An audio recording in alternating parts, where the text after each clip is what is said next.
estos momentos tan difíciles que están viviendo. Y gracias al señor ministro de Finanzas por su comparecencia este día aquí en la Asamblea Nacional. Primeramente, ha existido una falta de comunicación de las decisiones que ha tomado el gobierno a lo largo de la emergencia. Ustedes, señor ministro, ustedes y su equipo han anunciado medidas económicas generales sin la debida explicación al pueblo ecuatoriano del impacto de estas. Ustedes, las autoridades económicas, no nos han dicho, sin que exista alguna coordinación de las diferentes conclusiones de estas medidas económicas, que dan como resultado que el pueblo ecuatoriano se genere en él más pánico, haya más confusión. Tenemos la necesidad, señor ministro, de que hayan mensajes claros y sobre todo que sean creíbles para el pueblo ecuatoriano. El gobierno debe aclarar cuáles son sus verdaderas intenciones. Pues mientras el presidente dijo que el dinero era exclusivamente para la lucha contra el coronavirus, el ministro de la Producción declara que era para garantizar nuevos préstamos del gobierno. ¡Qué incongruencia, señor ministro! Quiero referirme a una frase que usted dijo el día domingo en la noche, que ha sido citada en las diferentes redes sociales, recogida por la prensa y todo, y como un gran autor de esto: la realidad supera la ley. No lo digo yo, lo dijo usted. La realidad supera la ley. Quiero referirme a este pago de los 325 millones de dólares que hizo el gobierno a los tenedores de los bonos. ¿Por qué, señor ministro? Si la realidad supera la ley, ¿por qué no se gestionó que en lugar de pagar el capital de estos bonos, paguemos los intereses? ¿Por qué se hizo lo contrario? Porque la ley lo permitía. ¿Por qué no hicimos una gestión distinta? Estamos viviendo una pandemia mundial, estamos en un grado de excepción. ¿Por qué no logramos hacer una excepción también en el pago de los bonos? La realidad supera la ley. Haga pública, señor ministro, la lista de los tenedores de bonos a los que se pagó con el dinero del pueblo ecuatoriano. No nos diga, vayan a la página de X, Y, Z, donde existen X, Y claves para poner. Publíquela usted. El que nada teme, el que nada hace, nada teme. Hay un viejo adagio que dice. Díganos si existe alguna relación del viceministro Alberto Esteban Ferro Ponce. Le voy a leer textualmente lo que dice un periodismo de investigación. Si viajar por el mundo y negociar con tenedores de la deuda es un placer y un desafío, no existen palabras para definir a un funcionario de alto nivel que negocia la deuda y sea el titular de empresas en un paraíso fiscal. Titular, en abierto desacato a las leyes de su país. Se trata de un acto que burla la normativa nacional que prohíbe a los funcionarios poseer empresas en paraísos fiscales. Este es el caso del viceministro Ferro, el viceministro que cenaba con los tenedores y habla, señor ministro, de compañías a las cuales está vinculado o estuvo vinculado 30 días antes de ejercer el cargo de viceministro. Río Manso S.A., GMS Service y Lead Service aparecen vinculadas al citado viceministro y su familia, según información compartida, no por mí, por el diario La Estrella a través de su periodista Marlena Testa.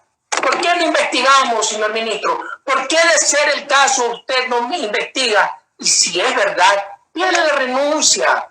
No nos burlemos más del pueblo ecuatoriano. Es importante.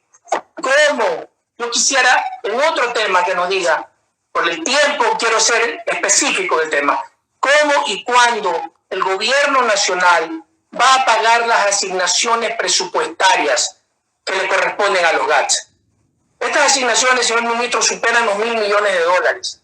Han causado un perjuicio en las diferentes ayudas emergentes que se necesitan a nivel cantonal y a nivel provincial para el mantenimiento de los servicios de las diferentes entes seccionales que tienen a cargo en beneficio de la ciudadanía. Señor ministro, también respóndale al pueblo ecuatoriano. ¿Por qué la denuncia? ¿Qué hay de verdad en la denuncia de la ex ministra de Salud? En el sentido de que no se le entregaron los recursos que supuestamente tenían que entregársele por la emergencia sanitaria y cuya consecuencia fue la renuncia irrevocable al cargo. Tiene que esclarecerlo, señor ministro, no dejarlo ahí, como lo han hecho otras autoridades a las cuales se les han consultado sobre el particular. Tenemos que evitar que ocurran desvíos de fondos, como ocurrió en el anterior gobierno con el terremoto de abril del 2016. Y para evitar el robo que casi ocurre en el Seguro Social, en el IES, con la compra de mascarillas e insumos médicos, y que gracias a Dios, por la muy oportuna investigación periodística realizada por el medio digital La Posta, se evitó.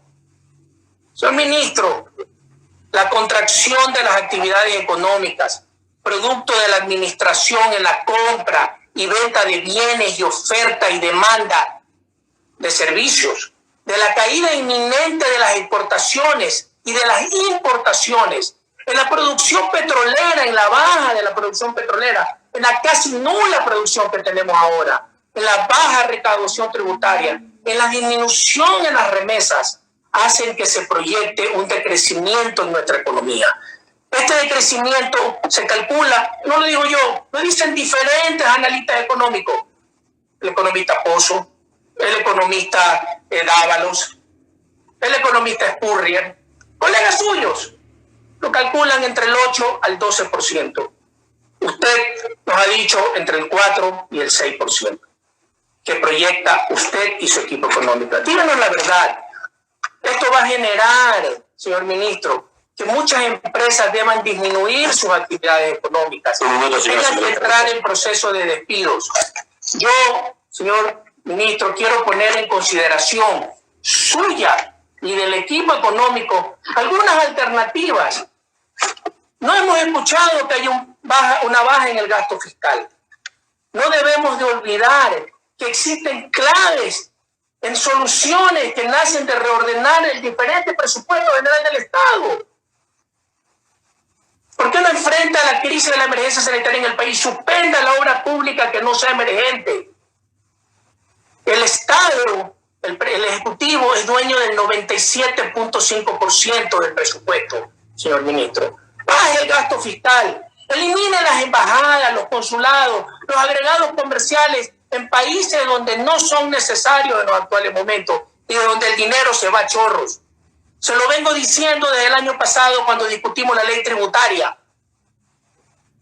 Basta de estas alianzas, basta de esta alianza con el Fondo Monetario Internacional, basta de este oprobioso organismo maldito y perverso que le hizo bajar el presupuesto a la salud inconstitucionalmente en el nuevo presupuesto general del Estado. Anulemos empresas como TAME y Petroecuador, señor ministro. Generemos estímulos, baje la tasa de interés, no le meta la mano al bolsillo al pueblo ecuatoriano, creándole más impuestos. Motive el consumo, cree la masa tributaria, no le exprima más a esta vaca flaca y delgada, engórdela. Aproveche, cambie el sistema, suspenda el subsidio, pare el subsidio al contrabando, pare el subsidio a las personas pudientes, pero manténgalo para el transporte público, para la agricultura, para la pesca artesanal, para la ganadería. De esa forma motivará y impulsará y generará los elementos necesarios para el país. Quiero aportarle soluciones, señor ministro, que no son inventos míos, es un clamor de la ciudadanía. Solo así, economista Martínez, vamos a generar empleo, vamos a crear bienestar en los ecuatorianos. Solo así podremos recuperar la confianza de los ciudadanos en sus gobernantes. Solo así el pueblo ecuatoriano, que ya no aguanta más, podrá ver una luz al final del túnel. Ayúdenos, ayúdenos de corazón, se lo digo. Usted y su equipo económico solo se la economía, no es la asamblea. No traten de que sea la asamblea la culpable de que este golpe económico del país. Sean ustedes los abanderados de una solución.